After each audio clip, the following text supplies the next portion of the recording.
Well, yeah, everyone that I've managed to take up there and see the owl are really captivated by it. They can't believe they're looking at this enormous raptor sitting in a tree staring at them with his big yellow eyes. It does have claws that are the size of my hand. They could easily damage us if they wanted to. I think people almost feel a little threatened by it. Quite surprisingly, I think they even surprise themselves how they react. Certainly if they're seeing it for the first time, there's always an ooh-ah moment.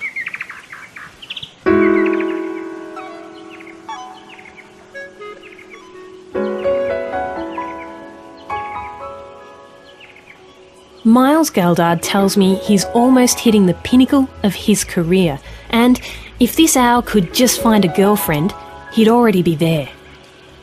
Hello, Anne Jones with you with Off Track. Today, hot on the heels of Australia's largest owl, the powerful owl. It isn't like the ones you've seen in the Harry Potter movies. It doesn't have that flat, circular face you'd expect of an owl, because it's a hawk owl. Its head, by the way, is relatively small, but you wouldn't call it a pinhead to its face. It could tear your arm off, or at least do a fair bit of damage with its enormous talons. If it stretches its wings, they'd measure about 1.4 metres from tip to tip. It has these amazing large yellow eyes, huge and round, and often glaring at you in startled amazement if you happen to walk under its roost. Because of the way the face is structured, it has this expression of "how dare you" on its face almost all the time, even when at rest. The owl is listed as threatened in the state of Victoria, but stable nationally. But even where it's not listed as a threatened species, they're elusive and uncommon.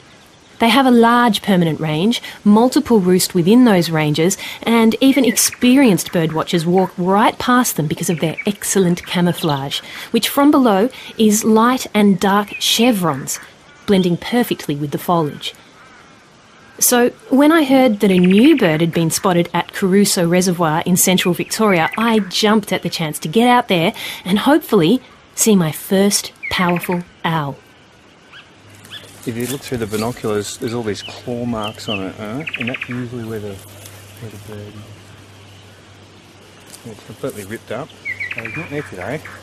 I'm Miles Galdard. I'm the park ranger at the Crusoe Reservoir, number 7 park. How about we go? We might be able to find some of Well, broadly speaking, we're in what's called a box ironbark forest. And that's forest that's particular to the inland slopes of the Great Dividing Range that run from the Grampians up past Chiltern, near Albury there. One thing about box ironbark is you're in it by the sound of the sticks crackling under your feet. It's very dry, crackly forest. If you do spend the time and take a bit of a wander around, especially in spring, you're going to come across all kinds of species in those sticks and leaves that are quite surprising, especially the orchids. And a lot of the wildflowers are very subtle, very small. They don't flower for very long as well. So, if you take the time to look and come back again, you'll see something different each time. In relation to the owl in that environment, there's been recorded 30 breeding pairs of powerful owl in the box ironbark forest. It's been shown that about 85% of the extent of the box ironbark is now completely cleared. Okay, and that might be covered in roads, towns, farms. Of that 15%, it's largely fragmented and degraded, and it may be, through progressive clearing or heavy grazing or mining and all sorts of activities. In areas where you do have a high quality and large patch of box ironbark bush, you've generally got a massive amount of species diversity there, and that's what we've got here. Miles Galdard tells me he knows where the most stressed possum in Australia lives. It's about 20 metres away from where the powerful owl has been sleeping, so the possum must have a heart attack every time he pops his head out and sees an apex predator waking up from its day's slumber. The ranger has been periodically visiting this little fella to see how long he'll last. Galdard approaches a tree, pulls out a camera and quickly takes a photo directly down a hollow just above head height. That's pretty clear. Isn't that amazing? He's always there. Actually, there's two. It appears the possum has found a friend. And you can see that picture right now on the Off Track website. Someone came up to me and said that they'd spoken with someone at a garage sale who said that they'd seen a powerful owl at the Crusoe Res. Then I bumped into a fella and he said, yeah, I've seen the owl. I'll show you where it is. And he took me up there and there it was. What did you feel at that moment?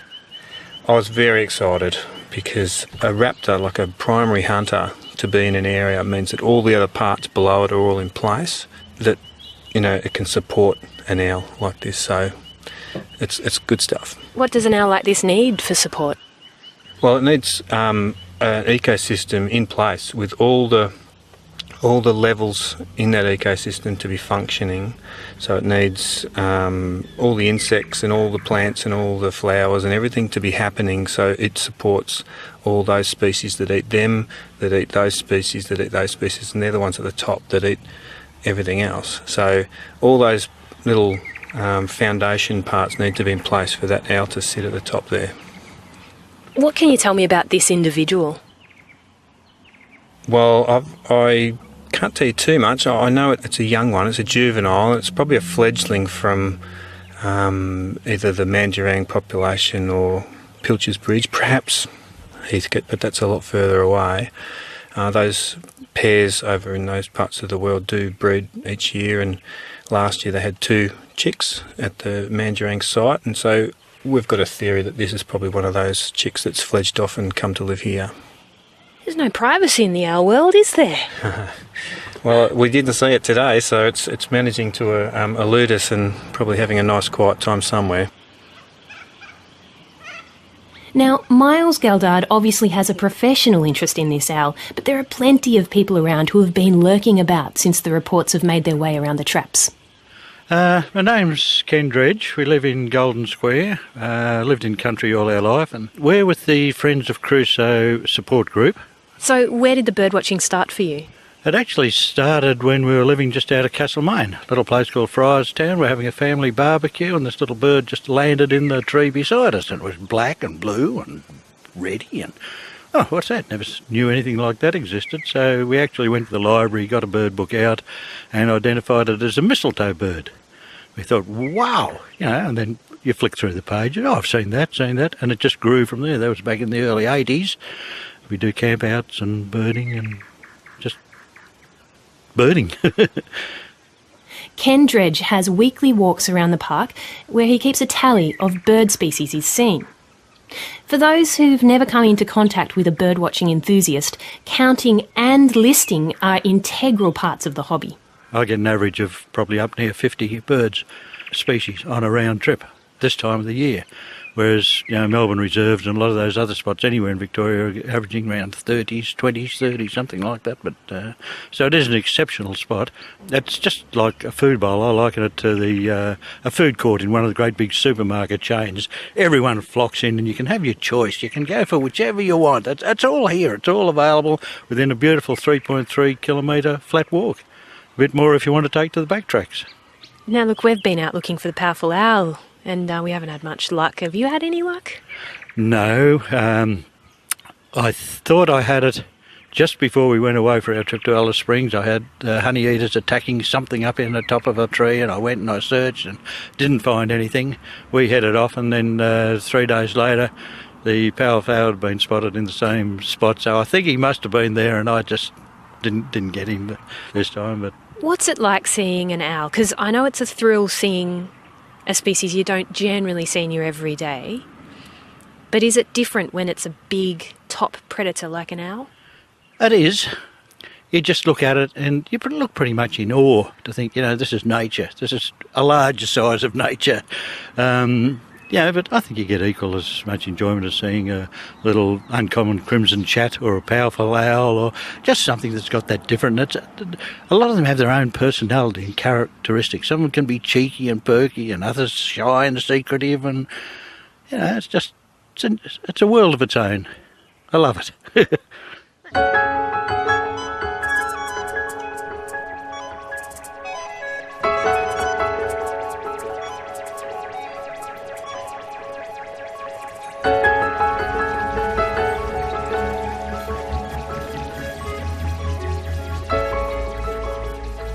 Today on Off Track, we're lumbering through the box ironbark forest of Caruso Reservoir Reserve in central Victoria.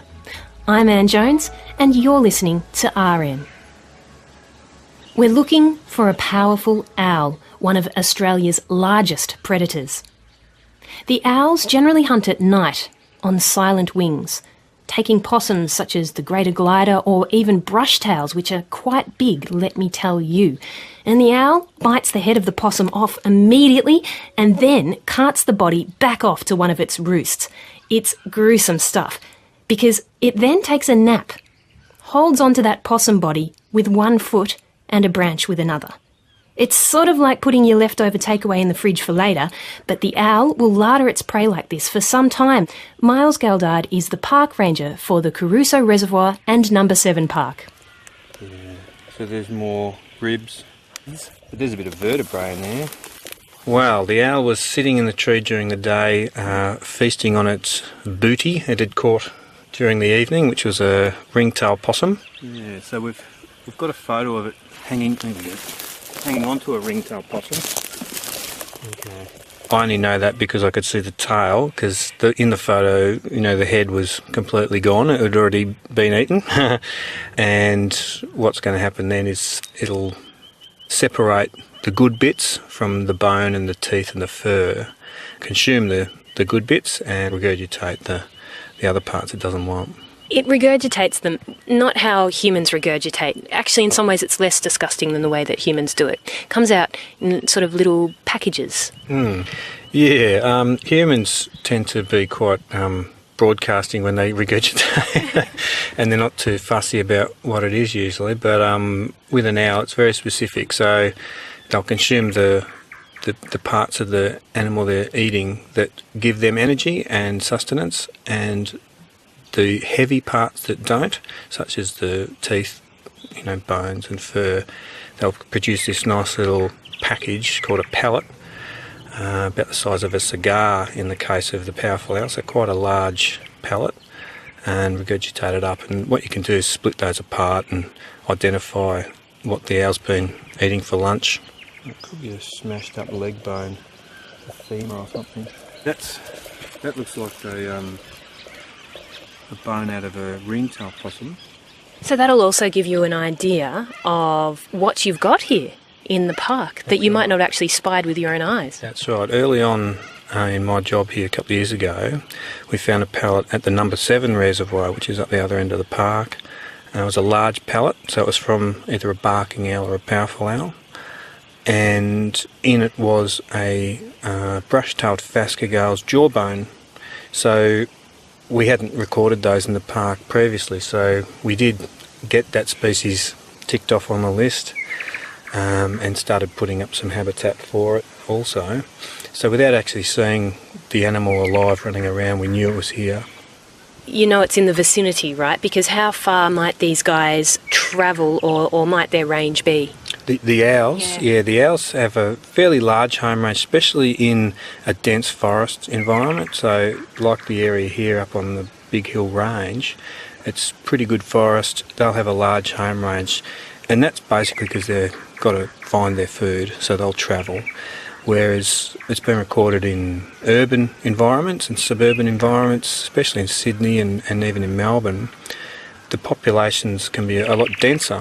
As long as they've got the breeding hollows or nest boxes, the populations can support denser numbers of owls because of the massive populations of brush-tailed possums in most of these cities. Yeah, those ones that knock around in your roof all the time. They are the perfect prey for a full-grown powerful owl. Yeah, full-grown powerful owl can easily grab one of these quietly out of the sky, because they obviously fly without any sound at all, their wings.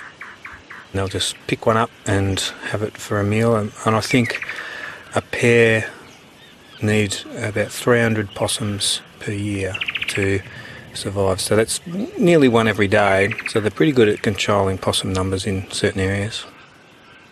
Unbeknownst to most people living nearby this park, their possum problem, we could call it, or resident possums in their roofs or whatever, may be being controlled by this owl at the moment.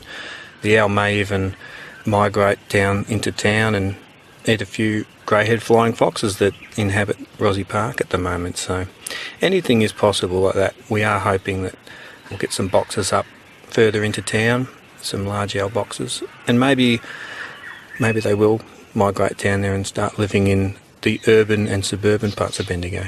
So would that be too close? How close will competing owls be? Well, I've plotted on a map the sites that the owl has been recorded in, and so here's the one at Pilcher's Bridge, and that distance there's pretty close to about 10 kilometres, and from the Pilcher's Bridge, the Mandurang site onwards to here is around about 9 kilometres. And so if we plot that, the next point, that's pretty much in town at about Lake Tom Thumb. So that's where we're planning on putting one. And maybe we will get fledglings from a breeding pair here, moving down into town and looking after town for us. It makes you a grandfather or something, doesn't it? Not yet. Now, if you've never met a serious bird watcher, you might find the following behaviour a little odd. You see, we're wandering around in the park looking out for signs in the trees and on the ground for this big owl when we hear voices getting closer and closer. Bird watchers.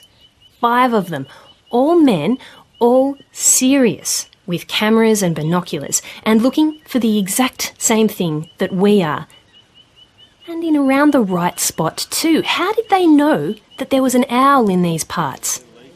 They're suitably secretive about their sources. Hello. How you doing? Found anything yet? Not the owl, no. Oh dear. Big pellets. And So what do we got just there? The white-nosed honeyeater just right close there, and yellow-faced honeyeater calling. They're 2 of the honeyeaters that come out of the mountain forest at this time of year. Yellow-tufted honeyeater there as well, and a fuscus honeyeater. There's a few ironbarks flowering here at the moment, so it's pulling in quite a few honeyeaters. Seems like he knows what he's talking about, so I tag along for a while because you never know, these blokes just might have some luck. They've certainly put in the hard work. Now, as far as serious birdwatchers go, when word makes its way around the bush telegraph of a rare or unusual species sighted at a particular place, they come out of the woodwork. And by that, I mean they'll take days off work and drive halfway across the country to add this bird to their list. This particular 4-wheel drive load had driven since the very early morning from up north because they'd heard of this fledgling, powerful owl roosting in the park. I'm Philip Marr from Deniliquin, New South Wales. I'm a professional ornithologist actually. I run tours, so I'm very interested to know what birds are around.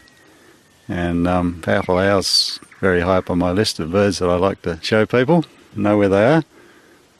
Now, have I burst in on a tour today? No, we're just doing a bit of reconnaissance today. Just having a bit of a look around. It's not that far, only a couple of 2.5 hours or something. Yeah, so it didn't take long. We'll have a look around here for a few hours and see what we can find. So how does it work? Because people who don't bird for a hobby probably won't understand. They'll go, why has he driven all the way from Deniliquin just to see a bird?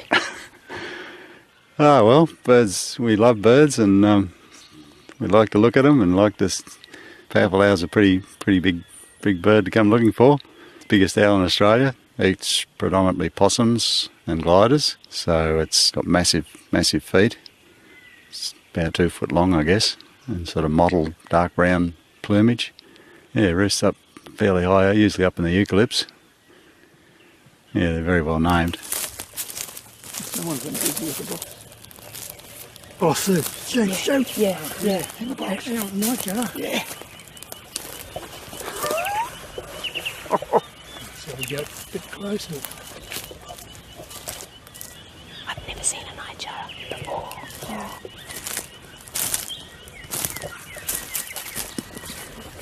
Oh, these are beautiful. Just like in my bird book.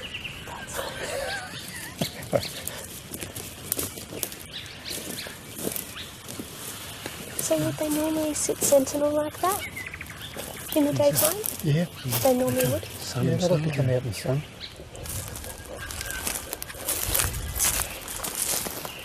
I'm so excited about that night job. And what keeps you coming back? Oh, well, it's my job now. I've got to try and find birds to show other people now, so I'm always looking for them all the time. So do you still get a thrill from it though? I mean, now it's your job, so it's a little bit mundane. Yeah, no, I love birds. That's my whole life, actually. So, yeah, I never get sick of looking at them. Of course, during the drought period, the powerful owls, they got quite hard to find. A lot of them disappeared from the natural bush and they got pushed in around the towns. Most of the possums died during the big drought, and the best population of possums were left around the towns and cities, so the powerful owls got pushed right in back around the towns and stuff. So they're not so easy to find out in the bush anymore. More inclined to find them in city parks and stuff nowadays. What's the rest of the plan for the day? You've driven down, you've done a bit of bird watching. What are you going to do now? Oh, I'll spend a couple of hours having a look around, see if we can find this powerful owl, and then maybe have a look over the other side. There's chestnut rump heath wrens over the other side of the lake, so we might have a look for them before we go. Go a bit closer. Hey, that's sounds like a crested bellbird. Yeah, they are around here. Are they? Yeah. Oh, okay. I haven't heard one for a long time. I'm trying to avoid the loving to death factor. Having a beautiful, spectacular bird like a powerful owl turn up in the park opens up some interesting management questions for Miles Galdard.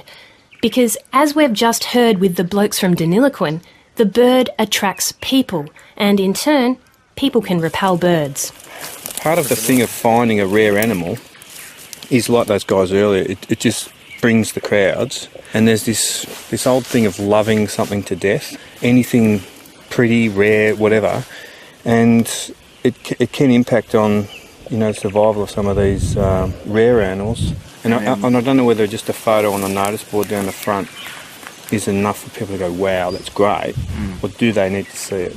Because when people see this owl, I've been here, it is transformative for them. They do get a real kick out of it, and so that's really important. But yeah, you just have to find a nice balance between that and disturbing the owl to the point it moves on and perhaps finds habitat that it's not as suited to and maybe doesn't survive as healthily as it would here. So it's sort of like paparazzis chasing celebrities. Yeah, I don't think celebrities are a threatened species. Perhaps I'm wrong. I don't know if they were. Well, I'm more than happy for people to come and have a look at it that already know about it. I guess as far as keeping it a secret is the cat's out of the bag there, so to speak. So all I'm doing now is trying to promote the fact that it's a wonderful thing, just finding a balance between people seeing it and the bird being comfortable being looked at. Because remember, this bird is a juvenile. It still has some lighter coloured feathers on its face. It's yet to find a mate, and it's probably still establishing a range. Miles Galdard is doing all he can to make this park into some sort of luxury, powerful owl haunt. We had a project last year where we put up 4 large owl boxes throughout the park, and I think it was 33 smaller boxes in strategic areas nearby to a suitable gully that had a powerful owl box installed in it as well. And that was our theory, that the owl would, take up residence in the box and we would be providing it with its food source, all the possums and stuff that would inhabit the other boxes. And so we were very excited when we saw the owl in that gully. It's like my backyard, I think of it as, it's like my garden, and I do really love it and I do care for it. I'm quite passionate about it. I do really enjoy managing a bit of forest, especially this one here, because it is such high quality. It's a pleasure to do. Getting an owl here really it's the pinnacle of what I've been working on here for 2.5 years. What would be, the bee's knees is to get a breeding resident pair here. That would be, the end game, I suppose, for me. I could retire happy then.